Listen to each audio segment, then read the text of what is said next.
China को भारत का विरोध करना अब काफी महंगा पड़ा है, क्योंकि भारत ने सीधा सीधा ताइवान और वन चाइना पॉलिसी के ऊपर ही चाइना को घेरना शुरू कर दिया है। भारत और अमेरिका ने यूएन सिक्योरिटी काउंसिल में एक प्रपोजल लाया था, जिसके तहत जैश ए मोहम्मद आतंकी संगठन के चीफ मसूद अजहर के भाई और इसी आतंकी संगठन के डिप्टी चीफ अब्दुल रऊफ अजहर को एक ग्लोबल आतंकी घोषित किया जाना था। अब्दुल रऊफ अजहर के ऊपर भारत में हुए कई सारे आतंकी हमलों की प्लानिंग और प्लॉटिंग करने का आरोप है, जिनमें 1999 में इंडियन फ्लाइट की हाईजैकिंग, साल 2001 में भारतीय संसद के ऊपर अटैक और साल 2016 में पठानकोट में जो इंडियन एयरफोर्स के बेस के ऊपर हमला हुआ था वो भी शामिल है। ग्लोबल आतंकी घोषित होने पर इसके एसेट सीज हो जाते, इसके ऊपर ट्रैवल बैन लग जाता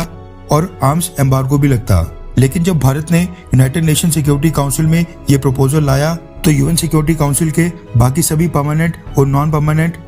यानी 14 मेंबर्स ने इस प्रपोजल को पास कर दिया, लेकिन एक देश यानी अकेले चाइना ने इसका विरोध किया और अब्दुल रऊफ अजहर की लिस्टिंग के ऊपर अपनी तरफ से टेक्निकल होल्ड डाल दिया। इससे पहले भी जून महीने में जब भारत और अमेरिका ने मिलकर लश्कर ए तैयबा के डिप्टी चीफ अब्दुल रहमान मक्की के ऊपर प्रतिबंध लगाने के लिए एक प्रपोजल आया था, चाइना ने उसको भी सेम इसी तरह से ब्लॉक कर दिया था। लेकिन पिछले कल जैसे ही चाइना ने यूएन सिक्योरिटी काउंसिल में भारत के इस प्रपोजल को ब्लॉक किया, दूसरी तरफ कुछ ही घंटों के अंदर भारत में बैठे हमारे विदेश मंत्रालय ने ताइवान के ऊपर एक स्टेटमेंट दे दी और वन चाइना पॉलिसी की भी धज्जियां उड़ा दी। रेफरेंस के लिए आपकी स्क्रीन के ऊपर द इंडियन एक्सप्रेस के आर्टिकल का स्क्रीनशॉट है, जिसके मुताबिक भारत ने ताइवान के ऊपर चाइना को साफ संदेश दिया है कि ताइवान में स्टेटस क्यो को बदलने से चाइना बचे, यानी एक तरफा कार्रवाई ना करे और जो यथास्थिति है उसको वैसे ही रहने दिया जाए। दरअसल पिछले कल भारत के विदेश मंत्रालय के spokes person Arindam Bagchi media को संबोधित करने आए और उन्होंने ताइवान और चाइना के मुद्दे के ऊपर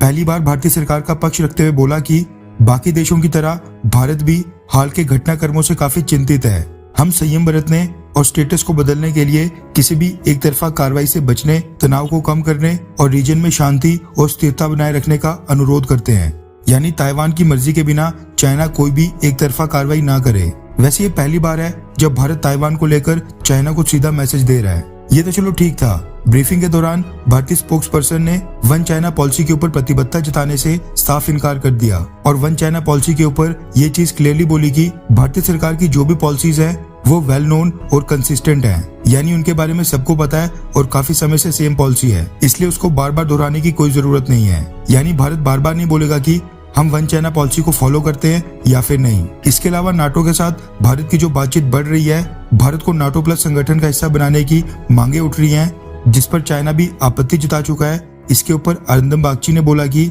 भारत नाटो के साथ कई लेवल के ऊपर कॉन्टैक्ट में है और आज से नहीं बल्कि इसको काफी समय हो गया है। हम ग्लोबल इश्यूज में म्यूचुअल इंटरेस्ट होने के कारण बाकी स्टेक होल्डर्स के साथ साथ नाटो के साथ कॉन्टैक्ट में हैं, यानी भारत के इंटरेस्ट में अगर नाटो के साथ जाना होगा तो हम जाएंगे। उसके बाद यूनाइटेड नेशन सिक्योरिटी काउंसिल में जो भारत के प्रस्ताव के ऊपर चीन ने रोक लगाई थी, उस पर भी भारत ने चाइना को टारगेट किया है। अरिंदम बागची ने बोला कि हमें इस बात का खेद है कि अब्दुल रऊफ अजहर की लिस्टिंग पर टेक्निकल होल्ड लगाया गया। ये बहुत ही दुर्भाग्यपूर्ण बात है कि जब आतंकवाद के खिलाफ एक कलेक्टिव बैटल यानी सामूहिक लड़ाई की बात आती है, जिसको सभी देशों को एक साथ लड़ना है, उस केस में इंटरनेशनल कम्युनिटी एकजुट बिल्कुल नहीं हो पाती है, सबकी कॉमन वॉइस नहीं आती है। आतंकियों के खिलाफ कोई डबल स्टैंडर्ड्स नहीं होने चाहिए और जो ये बिना जस्टिफिकेशन के बार बार टेक्निकल होल्ड लगाने की प्रक्रिया है, इसको भी रोकना चाहिए। जब सबूतों के बेसिस पर लिस्टिंग में इस तरह से टांग अड़ाई जाती है, इसको पॉलिटिसाइज किया जाता है, तो फिर इससे सैंक्शंस रिजीम की क्रेडिबिलिटी कम होती है। खैर,